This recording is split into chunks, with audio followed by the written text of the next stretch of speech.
السلام علیکم ورحمۃ اللہ وبرکاتہ۔ آج ہم العربیۃ للطالبین حصہ دوم میں سے 9ویں مشق پڑھیں گے۔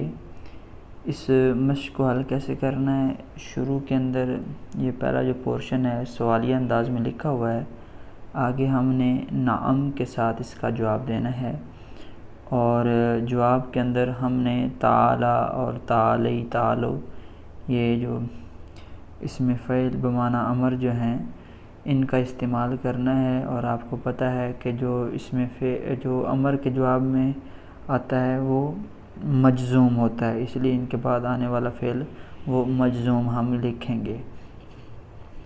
تو مشق شروع کرتے ہیں۔ حل تريد ان تذهب الى السوق، کیا تم بازار کی طرف جانا چاہتے ہو؟ نعم، جی ہاں۔ تعال نذهب معا، آؤ ہم اکٹھے جاتے ہیں۔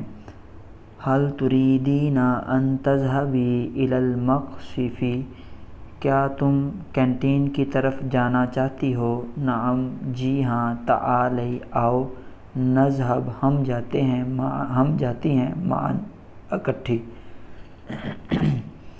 حل تريدون ان تسافروا الى محل الملابس، کیا تم کپڑوں کی دکان کی طرف سفر کرنا چاہتے ہو؟ نعم، جی ہاں۔ تعالوا، آؤ، نسافر، ہم سب سفر کرتے ہیں۔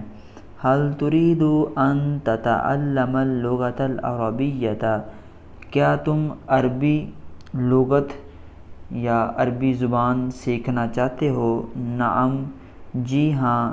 تعال، آؤ، نتعلم، ہم سیکھتے ہیں، اللغة العربية، عربی زبان، معا، اکٹھے۔ حل تريدون ان تقاطعوا هذه البضائع، کیا تم سب اس سامان کا بائیکاٹ کرنا چاہتے ہو؟ نعم۔ تعالوا نقاطع، آؤ ہم سب بائیکاٹ کرتے ہیں، معا، اکٹھے۔ حل تريد ان تتناول الفطور، کیا تم ناشتہ کرنا چاہتے ہو؟ نعم، جی ہاں۔ تعال، آؤ، نتناول، ہم ناشتہ کرتے ہیں، معا، اکٹھے۔ حل تريدين ان تقرئی الدرس، کیا تم سبق پڑھنا چاہتی ہو؟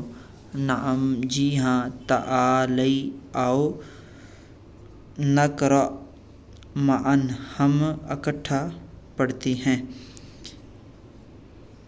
حل تريد سلمی ان تتسوق، کیا سلمیٰ خریداری کرنا چاہتی ہے؟ نعم، تريد سلمی ان تتسوق، جی ہاں، سلمیٰ خریداری کرنا چاہتی ہے۔ حل يريد خالد ان يشتري أي شيء، کیا خالد کوئی شے خریدنا چاہتا ہے؟ نعم، جی ہاں۔ يريد ان يشتري أي شيء، جی ہاں، وہ کچھ خریدنا چاہتا ہے۔ تو یہ بالکل آسان سی مشق ہے، امید ہے آپ کو سبق سمجھ آیا ہوگا۔ انشاءاللہ اگلے سبق میں پھر ملاقات ہوگی، تب تک کے لیے اللہ حافظ۔